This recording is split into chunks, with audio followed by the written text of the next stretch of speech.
e a gente já volta falando de política com ela aqui sempre ao meu lado. Lívia Pessoa, boa noite. Boa noite, Aline, a você e a quem está em casa. Bom, a gente vai começar mostrando o lançamento de um projeto piloto do Programa Educacional de Resistência às Drogas e à Violência, o PROERD. A iniciativa é uma parceria da Polícia Militar do Piauí com a Secretaria Municipal de Educação e tem como objetivo deixar as crianças bem longe do contato com as drogas. Um passo firme no combate à violência e às drogas nas escolas da capital. A Prefeitura de Teresina lançou, nesta quarta, o Programa Educacional de Resistência às Drogas e à Violência, o PROERD.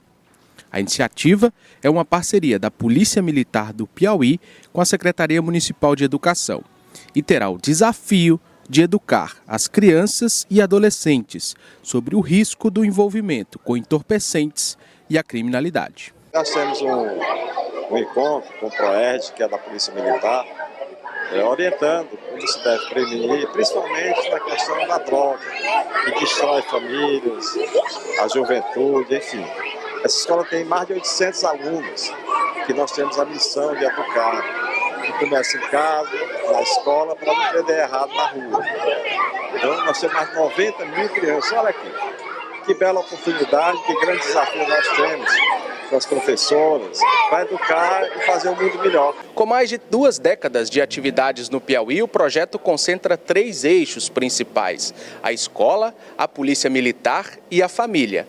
Em Teresina, a iniciativa terá como projeto piloto a Escola 15 de Outubro. Esse é um programa instalado em todas as capitais, em todos os estados da nossa federação, e aqui em Teresina muito bem concedido, aqui no Piauí muito bem conduzida pela Major Márcia nesse projeto, e que agora chega aqui à rede pública municipal de ensino, tendo essa parceria com a Escola Municipal 15 de Outubro, que foi uma escolha do próprio programa, que definiu aqui esse ponto focal como o início da execução dessa parceria e que vem para auxiliar os nossos alunos, para falar da importância de se obedecer à legislação, tanto de trânsito quanto outras legislações, e o principal, para que possamos deixar essas crianças cada vez mais distantes do contato com as drogas, sejam elas lícitas, sejam elas ilícitas. Para a Polícia Militar do Piauí, a iniciativa incentivará a prevenção como política pública de combate à violência, evitando que a criminalidade absorva os estudantes de Teresina, preparando as crianças e adolescentes para a vida. A questão da droga está tão presente no nosso meio, né, na nossa sociedade, que muitas pessoas às vezes encaram isso como algo normal e não é. É algo que tem mais interesse financeiro, vamos dizer assim, né, pelos lucros, né, que quem trabalha com esse tipo de produto, vamos dizer assim, lucra, né? Mas quem faz a prevenção lucra muito mais, porque se mantém longe das drogas, longe da violência e pode viver a vida muito mais feliz. Bom, a gente está falando de um projeto que pode salvar vidas, né? Que estava parado há um tempo. Já existia esse projeto, o PROERD, que é exatamente de combater na infância, na raiz, o envolvimento de pessoas com as drogas, com o mundo da criminalidade. Importante que seja prosseguido, né? Com certeza, Aline, porque o melhor tipo de cuidado com a saúde, principalmente sobre o contato com as drogas, para os adictos, é a prevenção. É não ter o primeiro passo, não ter o primeiro contato. Nenhum tipo de entorpecente que possa trazer malefícios para a sua saúde é bem-vindo. Então, a romantização disso também é muito perigoso e por isso que é importante que essas crianças saibam desde cedo o que não pode, o que não faz bem e o que não vai trazer nenhum benefício a longo prazo. E que precisa de investimento de um projeto como esse. Falando em investimento, o prefeito Silvio Mendes, a Prefeitura de Teresina, já enviou à Câmara Municipal a LDO, Projeto de Lei de Diretrizes Orçamentárias 2026, não é isso? Bom, a meta é cortar gastos da capital. Vamos ouvir o prefeito Silvio Mendes.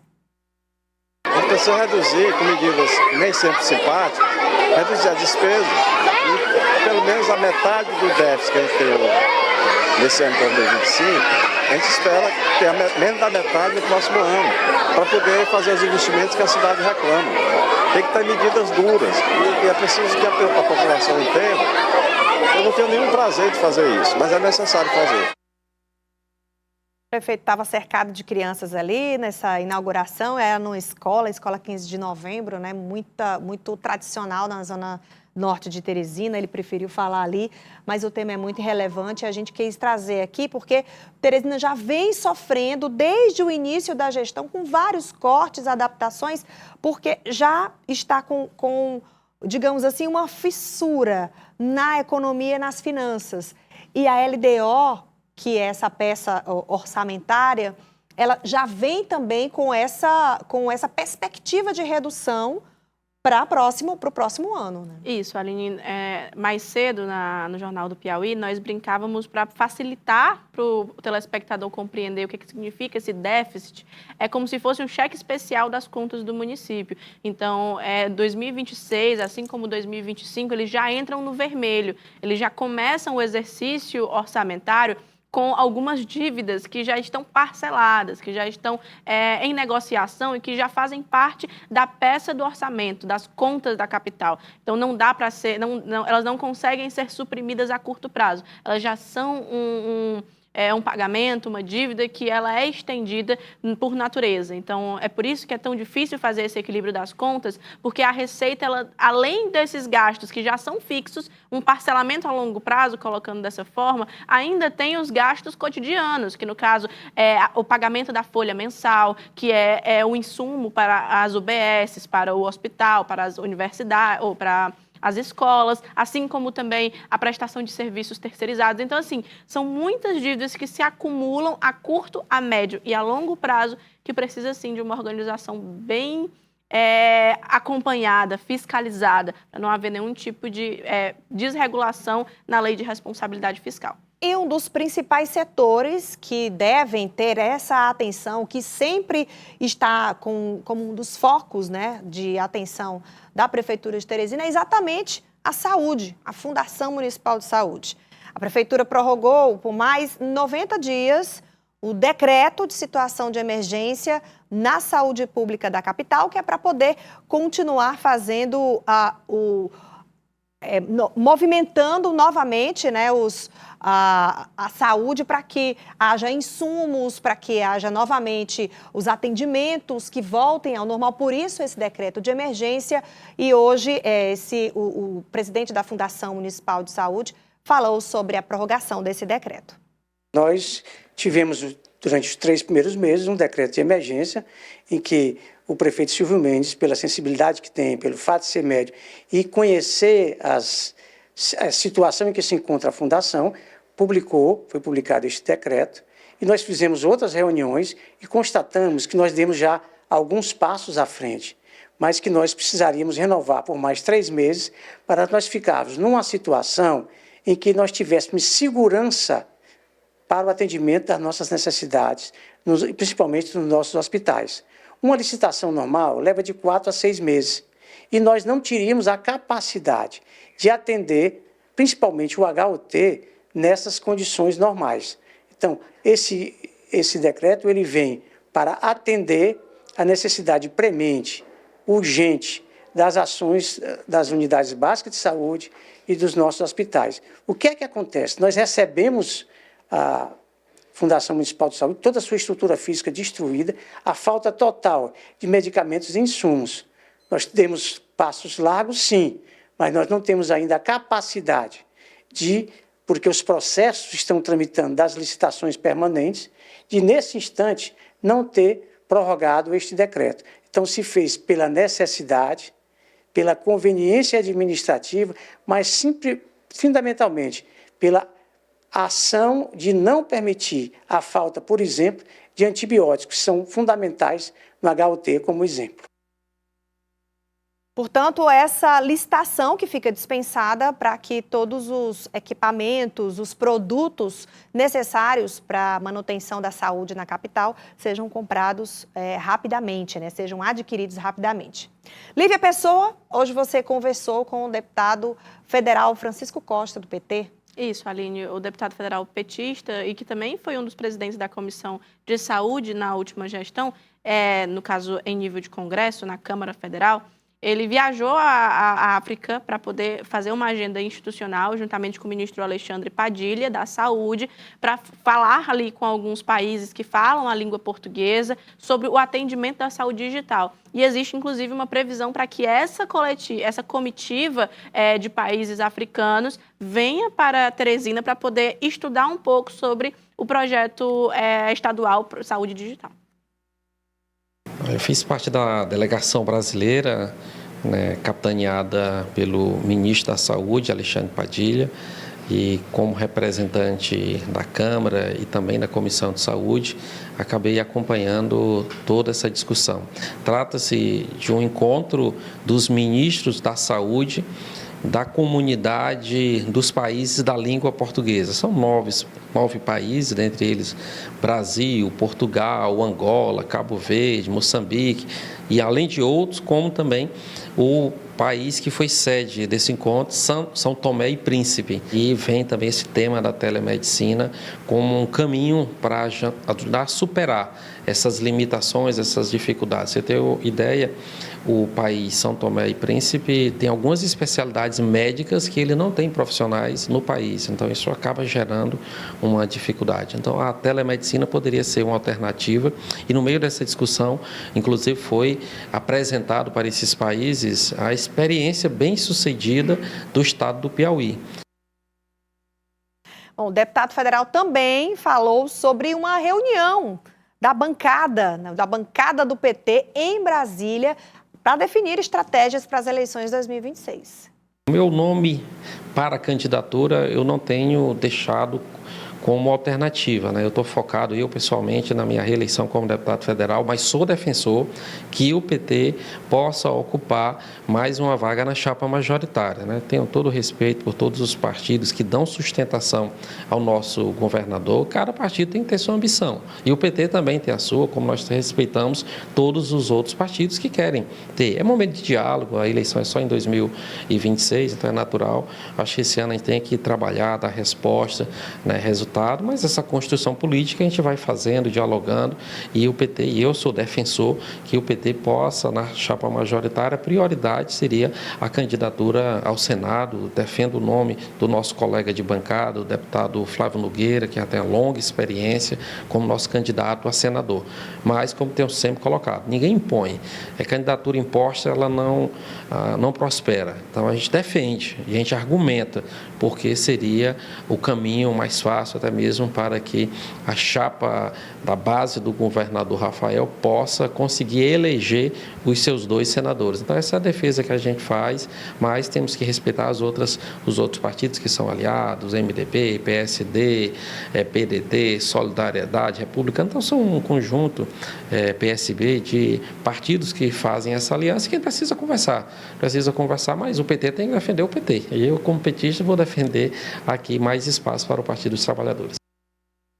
Deputado Francisco Costa, que chegou a ter o nome cotado para a candidatura ao Senado, mas abriu mão, de acordo com os diálogos dentro do partido, apoiando Flávio Nogueira. As discussões seguem porque existe um grupo de aliados e cada um quer o seu espaço. Isso, Aline. E o MDB, juntamente com o PSD, defende 3 das 4 vagas majoritárias, que é uma vontade, um pleito muito ambicioso, desde que o PT ele também é um dos partidos grandes que compõe ali aquela estratégia da base governista. Então, existe uma discussão muito em torno disso. A base defende, claro, a reeleição de Rafael Fonteles no governo do Estado, mas a vice e os 2 candidatos a senador ainda estão sendo discutidos. E nessa foto que foi colocada do Francisco Costa, deputado Francisco Costa, juntamente com o deputado federal Florentino Neto e com o ministro Wellington Dias, foi essa discussão sobre o fortalecimento do PT. Agora basta saber se vai ter uma prioridade estadual ou federal.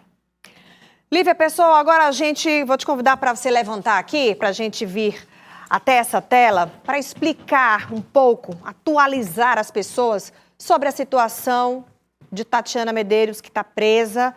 E hoje a Polícia Federal anunciou a conclusão do inquérito sobre a Tatiana Medeiros, a vereadora, está presa há 13 dias, desde o dia 3 de abril, e indiciou a vereadora por 6 crimes.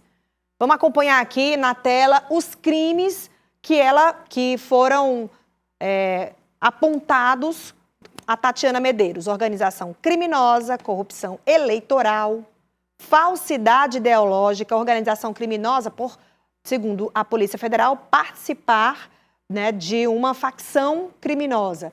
Corrupção eleitoral, falsidade ideológica e eleitoral, lavagem de dinheiro, apropriação indébita e peculato e desvio, aquela conhecida rachadinha, onde o dinheiro é recebido pelos funcionários do gabinete E dividido com ela.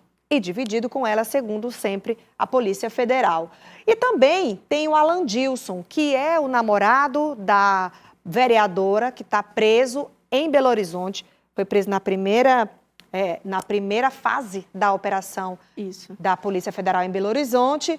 Os crimes que foram apontados aí a Alan Dilson Cardoso Passos: organização criminosa, corrupção eleitoral, lavagem de dinheiro, usura e violação do sigilo do voto. Nesse caso aqui da violação do sigilo do voto, no inquérito, a polícia, inclusive, afirma que ele obrigava as pessoas a mostrarem o seu voto. Até foto na urna eletrônica, que é proibido, era Exatamente. feito. Teria sido encontrado, inclusive, um registro por escrito com votos válidos, né?